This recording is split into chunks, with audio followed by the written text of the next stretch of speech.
So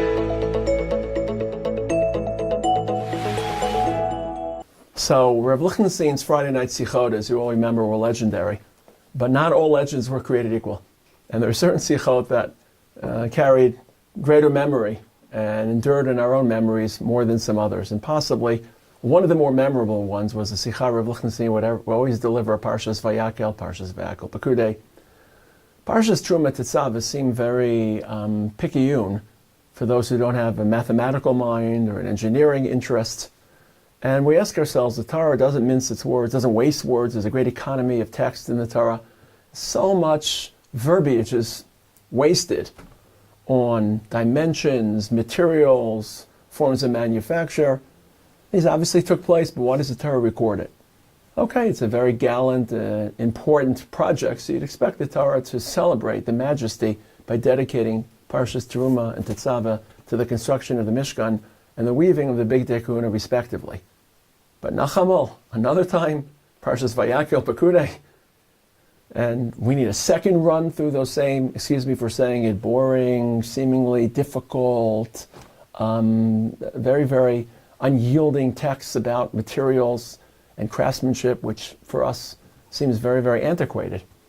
So Rav Lichtenstein told the following story, and he told it not in the 3 minutes that I'll share it, but he developed it in a very lavish and indulgent fashion. My memory serves me correctly. It took him about an hour and a half. About a young couple who fall madly in love, and they want to visit the furniture store a week or two before their wedding in order to furnish their home. And though they can choose or select their furnishings or furniture within a few hours, they indulge in the process because each decision carries promise, carries hope, carries their dreams. As they walk from room to room, they imagine, they walk into the kitchen, they're not just choosing furniture, but they're choosing their future, and they're living their common love spread across years of anticipation and romance.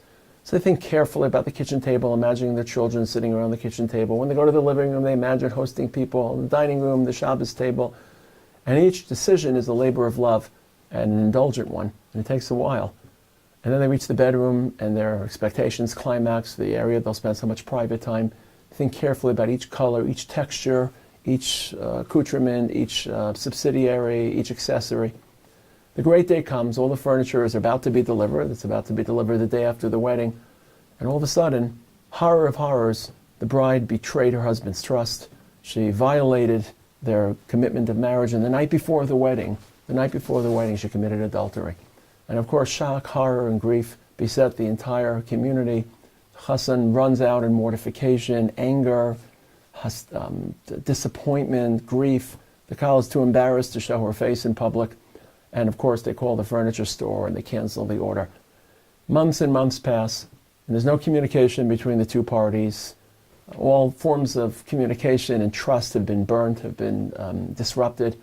About a year later, an uncle from one side reaches out to the Chassan from the Kala side and says, maybe let's talk about a rapprochement and a reconciliation. And they have some meetings between family representatives. Of course, the Chassan and the Kala don't want to sit in the same room with one another, one out of shame, one out of distrust. And finally, slowly but surely, they piece together, hopefully, a way to renegotiate and rebuild all this lost hope and lost trust.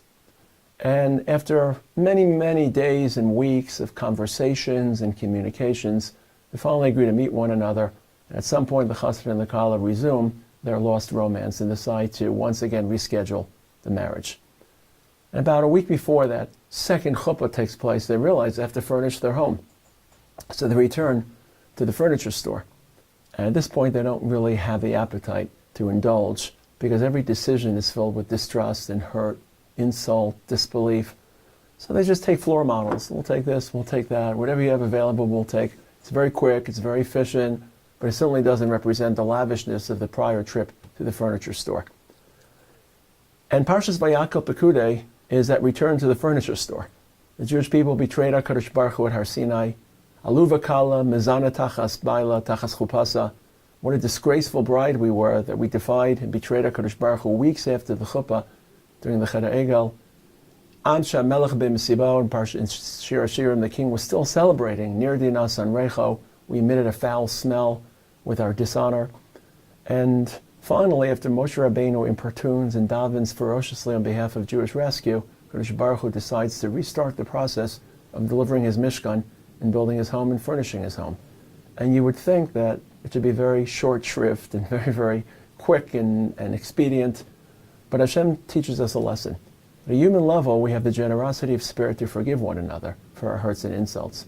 But it's very difficult to remove scars and scabs. And the hurt always remains. You can never return to the point of innocence. You can forgive someone, but you'll always feel the hurt and insult of their injustice and of their betrayal. But HaKadosh Baruch Hu, when we perform tshuva, when we recover, he offers us a uniquely divine opportunity, Chadesh Yameinu Kikedem, to return to the point of innocence and reinvigorate a relationship the way it once was, not just the way its repaired form can be after the hurt and failure. So that's why it takes two parshas, VaYakhel and Pekudei, to repeat the same details, to indulge in the same lavish decision, each material, each vessel, each form of craftsmanship, for one single message. HaKadosh Baruch Hu invests all these psukim to teach us those three words. Chadesh Yameinu Kikedem. HaKadosh Baruch Hu offers us the return to innocence.